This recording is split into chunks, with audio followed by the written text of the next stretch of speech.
No le permito que me diga que no.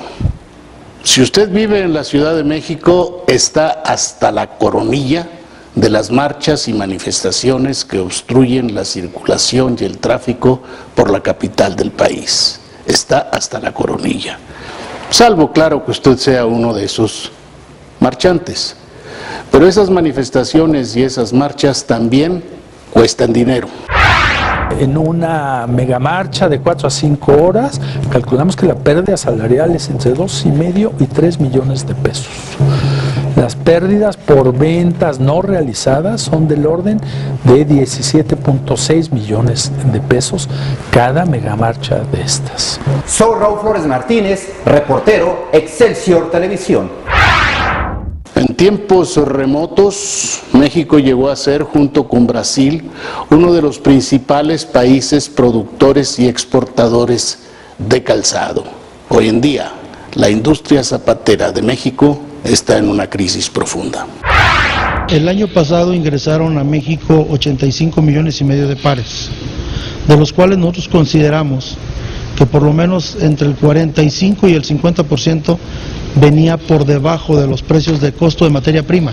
Yo soy Atalo Mata Otón, reportero, Excelsior Televisión. Cualquiera que se pronuncie hoy en día en contra de la libertad de expresión sería justa y rápidamente crucificado. A los mexicanos nos ha costado mucho tiempo y esfuerzo lograr la posibilidad de pronunciarnos en contra de aquello que no nos gusta. Sin embargo, con frecuencia se nos olvida que nuestro derecho a ejercer esa libertad tiene que terminar donde comienza el derecho del otro.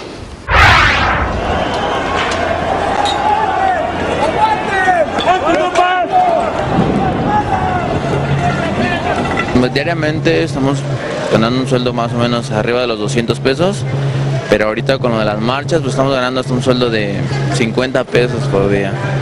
Mucho problema para pagar mi empleada, porque cada semana en centro, cada semana 2 veces, 3 veces hay marcha. Entonces esta marcha mucho efecto para negocio. Cuando tenemos una contingencia muy fuerte, tenemos la orden de cerrar las cortinas y hacer el cierre de la puerta. Durante 2014 se realizaron tan solo en la Ciudad de México 8,000 marchas de carácter local y federal. En la Ciudad de México, las movilizaciones se cuentan aproximadamente en el orden de 40 hasta 50 por semana, lo que nos viene a dar un total aproximado de más de 2,000 a 5,000 movilizaciones durante todo un año. En los últimos años, sindicatos, universidades y organizaciones sociales han tomado las calles y bloqueado vialidades para obtener respuesta a problemáticas que en muchas ocasiones son de gobiernos estatales. De acuerdo con el balance económico 2014 de la Cámara de Comercio, Servicio y Turismo de la Ciudad de México, las pérdidas por las ventas no realizadas en este año equivalen a 1,623,130,100 pesos a pequeños y grandes negocios, principalmente restaurantes. En una megamarcha de 4 a 5 horas, calculamos que la pérdida salarial es entre 2,5 y 3 millones de pesos.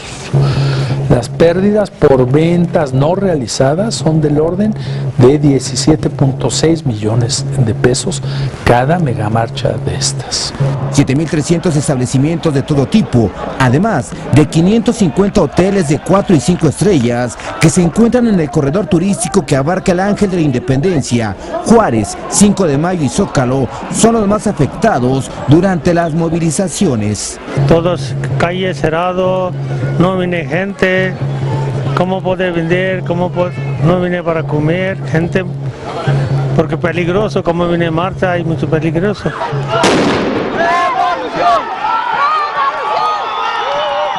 Las marchas convocadas el 20 de noviembre generaron pérdidas en 30,000 negocios del Distrito Federal, de más de 120 millones de pesos, mientras las del 1 de diciembre generó una pérdida de 23 millones de pesos.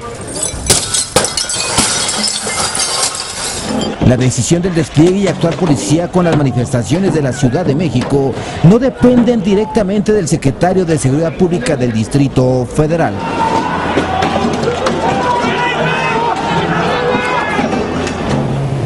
Fuera de lo que se cree, la policía no puede actuar si no tiene autorización de quien ejerce el poder político en ese momento. Y por lo general estas decisiones recaen en el secretario de gobierno, ya en circunstancias más álgidas en el titular de la administración central de la Ciudad de México, jefe de gobierno. De 2009 a 2012 se realizaron 17.909 marchas masivas en el Distrito Federal, lo que derivó en pérdidas de hasta 5.8 billones de pesos a negocios establecidos, principalmente restaurantes.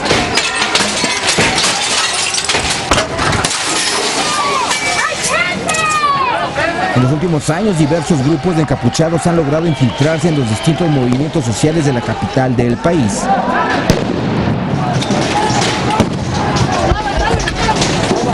Enfrentamientos contra autoridades, desmanes y saqueos. Detonaciones de bombas caseras en cajeros automáticos y centros comerciales son parte de la estrategia que utilizan los llamados colectivos de encapuchados en México para expresar sus inconformidades. Sí, son visibles y son unos viejos conocidos del sistema, o sea, eso también hay que decirlo.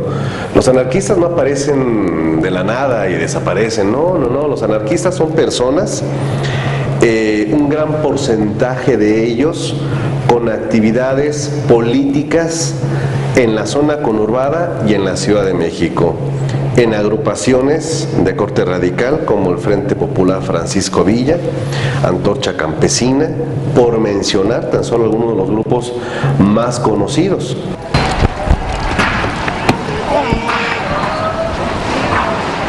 En tanto, en la Ciudad de México convergen los grupos Frente de Liberación de la Tierra, Frente de Liberación Animal, Célula contra la Dominación Salvaje, Rabia y Acción, la Coordinadora Informal Anarquista, Acción Anarquista Anónima, la Brigada de Ecosaboteadores por la Venganza Nunca Olvidada, las individualidades tendientes a lo salvaje y Cruz Negra. Sin embargo, en los últimos años algunos integrantes de esas organizaciones se han adherido a organizaciones políticas que les pagan sus fianzas cuando son detenidos.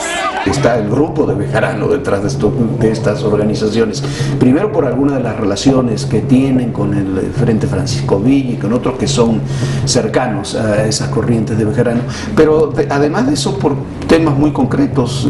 Los abogados que defienden a los personajes de estos grupos son de René Bejarano, las fianzas las paga la gente de René Bejarano.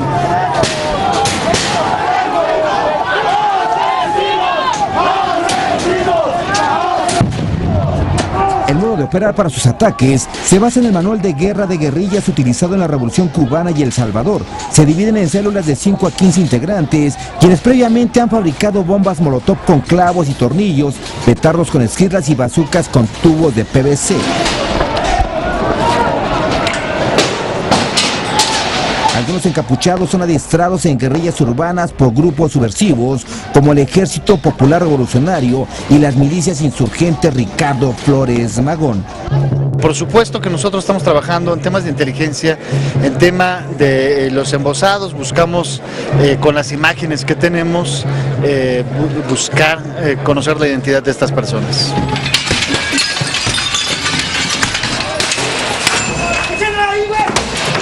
Para evitar más ataques a comercios en la Ciudad de México, la fracción parlamentaria del PAN en la Asamblea Legislativa intentará en las próximas semanas modificar el artículo 362 del Código Penal del Distrito Federal, que ha permitido la libertad de algunos embosados que han sido detenidos.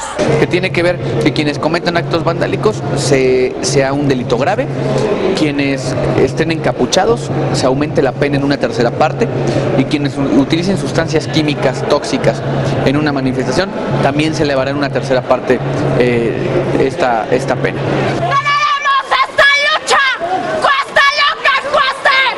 Algunos de los integrantes de los bloques de encapuchados provienen de las delegaciones Iztapalapa, Álvaro Obregón, Gustavo Amadero y de los municipios conurbados de Nezahualcóyotl, Chimalhuacán, Valle de Chalco, Ecatepec, Tlalnepantla y Naucalpan, quienes tienen contacto vía internet con células similares en Grecia, Italia, España, Chile y Argentina.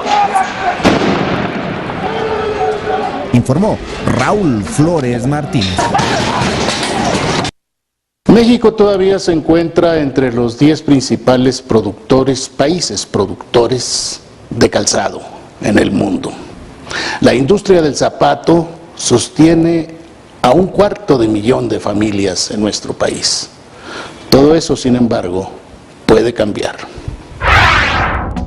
El contrabando de calzado sacude a México desde hace varios años y parece ser una historia interminable. Se calcula que este delito genera alrededor de 850 millones de dólares al año y que posee el 30% del mercado nacional. En nuestro país hay una producción de 245 millones de pares anualmente, los cuales sufren el impacto negativo por contrabando. El contrabando es la entrada, salida y venta clandestina de mercancía prohibida o que evaden aranceles. Son casi 80 millones de pares de calzado provenientes de China, Vietnam, Indonesia y otros países de Asia, cuya calidad en muchas ocasiones no es la óptima. El doctor Valdés es profesor investigador del Departamento de Estudios Empresariales de la Universidad Iberoamericana. Opina que las recientes acciones del gobierno federal coadyuvarán a combatir el trasiego de productos no autorizados e ilegales. Señala que las aduanas requieren ser modernizadas. Lo que a veces es muy difícil poder detectar estos problemas. Estos problemas, por ejemplo, el efecto de la industria del calzado. Creo que una acción concreta y que es una acción importante que ha tomado México y que tomó ahora en este sexenio por parte que propuso el secretario de Hacienda y Crédito Público fue precisamente incrementar los aranceles al producto calzado. ¿Por qué? Porque eso es el problema del reetiquetado es muy difícil de detectar y había o estaba presente este contrabando constante. Aparte de que también entraba calzado como resultado de los efectos de corrupción. En China, por ejemplo, la corrupción corroe a casi todo el pueblo. Esa corrupción que genera pérdidas por 10,000 millones de dólares en su Producto Interno Bruto, además de que allá en esa nación asiática, la corrupción se paga hasta con pena de muerte. Aquí, con los mexicanos también la corrupción, pero además el contrabando aprovecha debilidades de la sociedad. Lo que pasa es que nos estamos enfrentando también a otro problema. Tenemos un mercado estrecho, un mercado donde existe un alto nivel de pobreza, sobre todo de pobreza patrimonial, y esto hace que la gente se dirija mucho a estos comerciantes informales que son precisamente el caldo de cultivo para que estos contrabandistas puedan vender estos tipos de mercancías. Entonces, ¿qué venden? Venden esta mercancía y esto va, y ¿qué es lo que pasa? Que entonces el productor formal y el comerciante formal no puede realizar la producción. Al no poder realizar su producción, pues evidentemente esto le trae problemas desde el punto de vista financiero. Y así es. Los más afectados vienen siendo los miembros de la industria del calzado formal. De todo lo que se fabrica en México en cuanto a zapato o tenis, proviene principalmente de León, Guanajuato, seguido de Guadalajara, Jalisco y en tercer lugar San Mateo Atenco en el Estado de México. En León, las cosas pintan distintas, pues las autoridades reconocen que la competencia es dura y desleal. O sea, tenemos que quitarnos esa idea de que vamos a seguir pudiendo competir por precio. No somos ya competitivos en el tema precio, definitivamente. Tenemos que buscar moda, tenemos que buscar valor agregado, tenemos que buscar ese plus que le tenemos que dar como productores a un consumidor y a un cliente. Pues sí nos ha afectado, la verdad, más del 80%. Porque pues prácticamente ya la mayoría de las personas que vienen de fuera consumen mucho el producto chino. Pues realmente se habla mucho pero no se hace nada. Dicen que hacen pero no, realmente no se ve acción por parte de las autoridades. El fabricante nos la juegan difícil por el bajo precio que tiene el chino, aunque no sirve, pero la gente lo lleva, ¿sí? Y el de nosotros, el de México, pues es un zapato hecho aquí en León, de lo mejor. Sí, ¿saben dónde está el mal? Las bodegas grandes para surtir aquí ¿sí? Esos son los que nos perjudican. Que nosotros, porque tenemos necesidad de trabajar, vamos muchos a traernos una docena o dos, a sacar el chivirín para la familia. Se han creado versiones alrededor del contrabando de calzado, algunas ciertas, otras no tanto. Hay clientela que está dispuesta a apoyar a los productores nacionales. Con peligro y hasta el pie se me deforma, entonces no hay como el nacional, definitivamente, aunque nos cueste más, pero a veces, como dice el dicho, ¿no? Lo barato sale caro. Mexicano. ¿Por qué? Porque pues es de piel y pues está entrando mucho chino y lo que queremos es pues preservarlo de aquí, lo que es la piel y la economía de aquí de León, Guanajuato. Por su parte, el presidente de la Cámara de la Industria del Calzado del Estado de Guanajuato aseguró que lo que se desea es piso parejo para competir. O sea, no se trata de quitar la competencia extranjera, se trata de no competir con los contrabandistas. Mira, hay dos grandes dañados en este tema. Primero, la industria, porque una competencia de estas no te permite competir y por supuesto seguir produciendo, pero también pierde el fisco, porque el producto que ingresa no está pagando los impuestos, e incluso algunos a cantidades tan ridículas que no pagan realmente nada. Y por otro lado, bueno, pues el mismo fisco sigue perdiendo, porque los que fuimos dañados, me refiero a la industria nacional, pues también empieza a dejar de generar impuestos internamente. Y fue categórico y muy claro. Es inútil tratar de disputarse el mercado con quienes delinquen, cuando las autoridades permiten las ventajas. El año pasado ingresaron a México 85 millones y medio de pares, de los cuales nosotros consideramos que por lo menos entre el 45 y el 50% venía por debajo de los precios de costo de materia prima. Entonces, con eso es imposible competir. Estos precios con los que están ingresando estas mercancías, pues no pagan ni siquiera el costo de las suelas a veces, ¿no? Bueno, hubo casos en que valían el precio del zapato que estaba ingresando, tenían el costo de un par de agujetas. Por eso, irónicamente, hemos dicho en algunos lugares que estaban vendiéndote agujetas con un par de zapatos de regalo.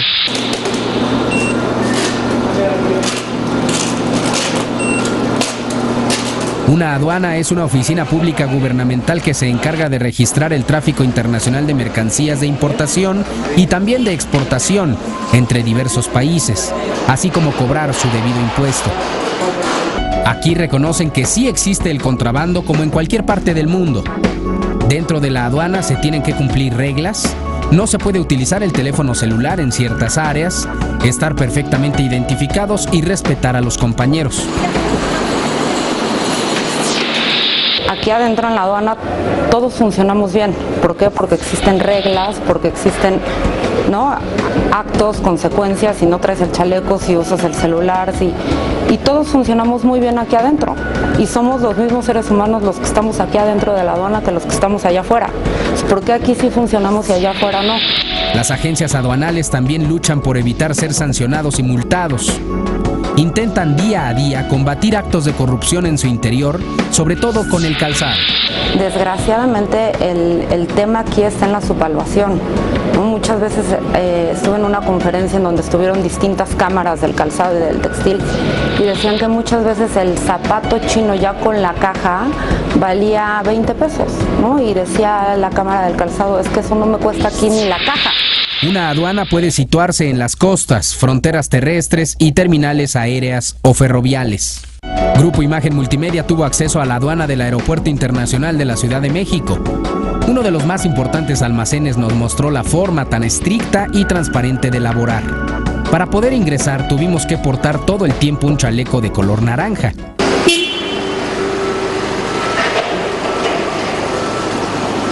Nos recibió el director general de este recinto fiscalizador, que cuenta con 400 empleados entre administrativos, operativos y otros más de seguridad. La mercancía que llega de aviones procedentes del extranjero la registran y almacenan en 16,000 metros cuadrados de espacio. Cuando nosotros recibimos la mercancía de los vuelos, tenemos que abrir propiamente el contenedor o desgarrar la parte del plástico en el que viene el pallet y empezamos a revisar caja por caja y esta mercancía la vamos contrastando contra un manifiesto de llegada de la mercancía. Toda la mercancía se revisa físicamente, se pesa y una vez que esto es realizado y vemos que de alguna manera acuerda el número de la guía aérea con el del manifiesto de carga, hacemos una etiqueta que tiene un código de barras, la colocamos en la mercancía, el empleado que tiene un password particular realiza esta operación y es llevada hacia el almacén. Tan solo en este lugar se mueven aproximadamente 8,000 toneladas de diversa mercancía al mes. Existen cámaras de seguridad en cualquier pasillo. Trabajadores colocan etiquetas en textiles con el idioma correspondiente y la clasifican, así como los zapatos que son inspeccionados a detalle. Tienen cámaras de refrigeración y congelación para alimentos, así como filtros de rayos X.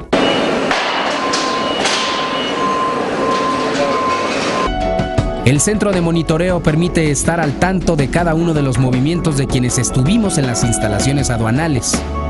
De esta forma, los directivos sostienen que se reduce de manera importante un acto deliberado de contrabando comenzando desde casa.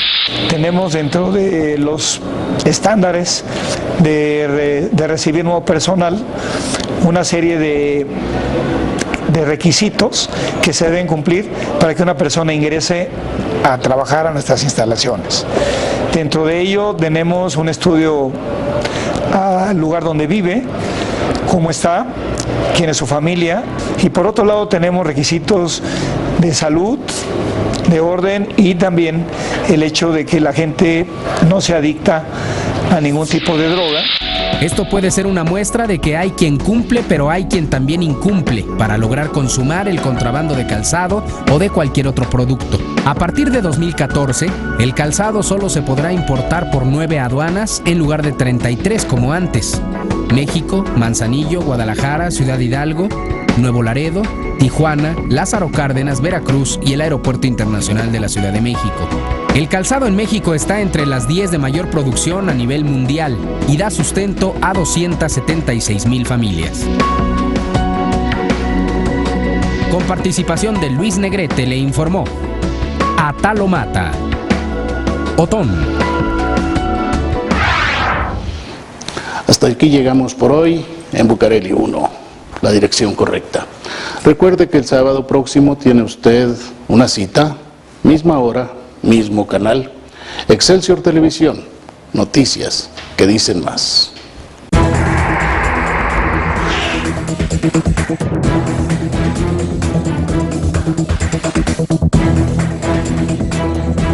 Vamos a seguir cuestionando la información con los siguientes videos.